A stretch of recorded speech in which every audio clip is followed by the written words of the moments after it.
Bienvenue à tous dans Afrique Presse, l'actualité en débat sur RFI et TV5 Monde. Aujourd'hui, c'est avec Pierre Benoît, TV5 Monde, Vincent Hugeux, l'Express et le site Afroblog, Pierre Choriot, sletafrique.com et Ousmane Diaye, le courrier international. Au terme donc de deux mandats présidentiels, voilà Amadou Toumani Touré qui s'en ira au mois d'avril prochain. Un départ qui intervient sur fond à la fois d'une nouvelle insurrection touareg, le mouvement national de libération de l'Azawad. Cette fois, il est question... Il renaît de ses cendres. De renaître de ses cendres et veut un pays neutre, enfin un pays indépendant et libre. Et puis d'autre part, il y a aussi ces attaques, ces incursions répétées d'AQMI dans le nord du Mali. Il y a eu mort d'hommes aussi, de touristes, et puis des rapts, de nombreux rapts. Bref, c'est ce qu'on appelle un départ peu glorieux pour le général ATT. Le général ATT qui avait fait la paix avec les rébellions touareg au moment de son arrivée au pouvoir, repart dans un climat de guerre. Donc c'est assez bizarre tout ça. Il a fait la paix. Oui, voilà.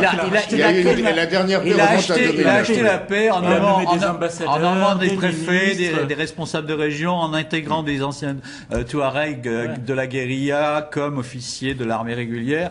Alors, ce qui est en train de se passer, c'est d'une part les effets collatéraux de l'éclatement de la crise libyenne avec le départ des mercenaires Touaregs. Mal géré par Bamako, quand même. Mal géré par Bamako, c'était prévisible.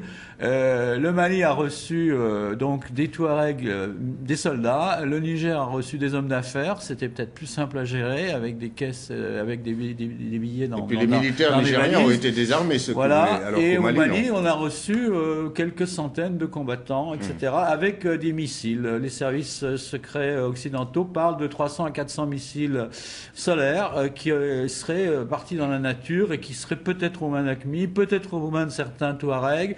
Et voilà, nous voilà donc dans une situation très compliquée. Ousmane, est-ce qu'il y a péril en la demeure? On évoque, parce qu'il y a encore une nouvelle attaque mardi, il y a eu la première attaque le 18, ensuite une nouvelle attaque cette semaine, ce mardi, du MNA, Mouvement National de l'Azawad, et on parle maintenant d'alliance entre le MNA et AQMI. Bref, est-ce que c'est un danger permanent qui s'installe maintenant? Oui, qui n'est jamais parti, soyons d'accord sur une chose. Moi, je le conteste absolument. Toumani Touré n'a jamais fait la paix.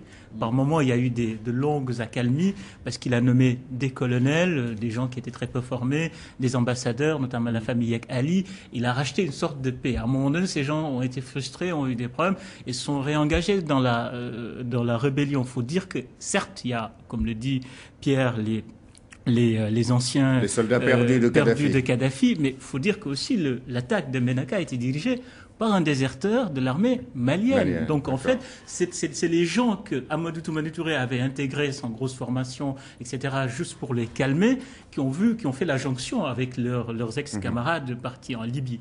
Mais non, ce qui se joue dépasse le Mali, je pense. Ce qui se joue, on est en train d'assister à une sorte de ligne de fracture du continent.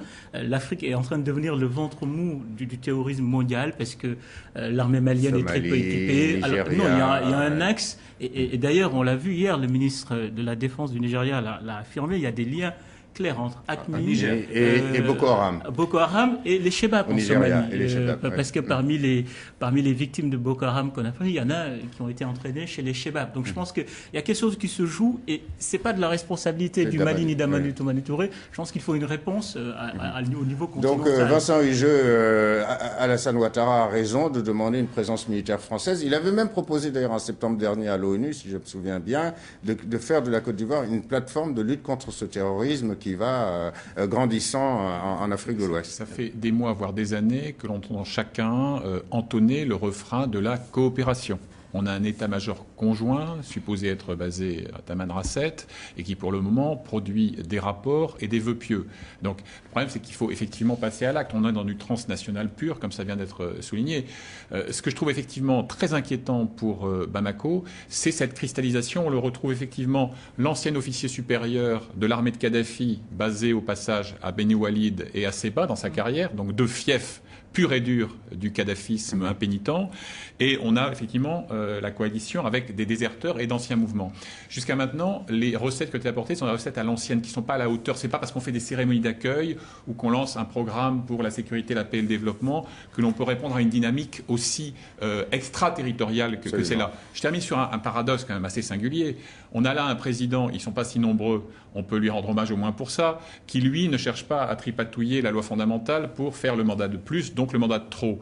Et voilà que justement l'annonce de son départ attise les surenchères, crée une sorte de vide, puisqu'il n'y a pas de dauphin désigné, il n'y a pas de successeur naturel, et que chacun voulant se positionner par rapport à ce dossier essentiel, eh bien ça risque effectivement d'amplifier encore cette onde de choc. Alors donc, Pierre Choriot, faut-il être... africaines. Voilà, Pierre Choriot, faut-il être pessimiste concernant cette nouvelle insurrection Touareg au Nord Mali, et puis plus largement avec le danger terroriste ATMI qui s'y greffe. Oui, je pense qu'on peut être assez pessimiste, parce que derrière ce problème, il y a le problème de la prolifération des armes aussi qui viennent de Libye.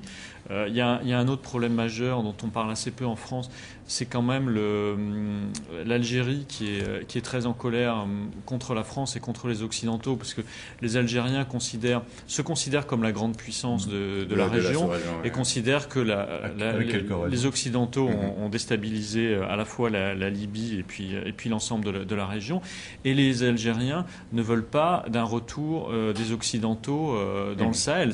Donc cette intervention pour restaurer la sécurité au Mali ou au Niger, les Algériens ne veulent pas que ce soit la France ou les États-Unis qui s'en occupent. Ça leur paraît inacceptable. Bien sûr. Voilà, c'est le mot de la fin de cette émission. Merci messieurs, ainsi qu'aux équipes techniques et rédactionnelles d'Afrique Presse. Merci encore de votre fidélité.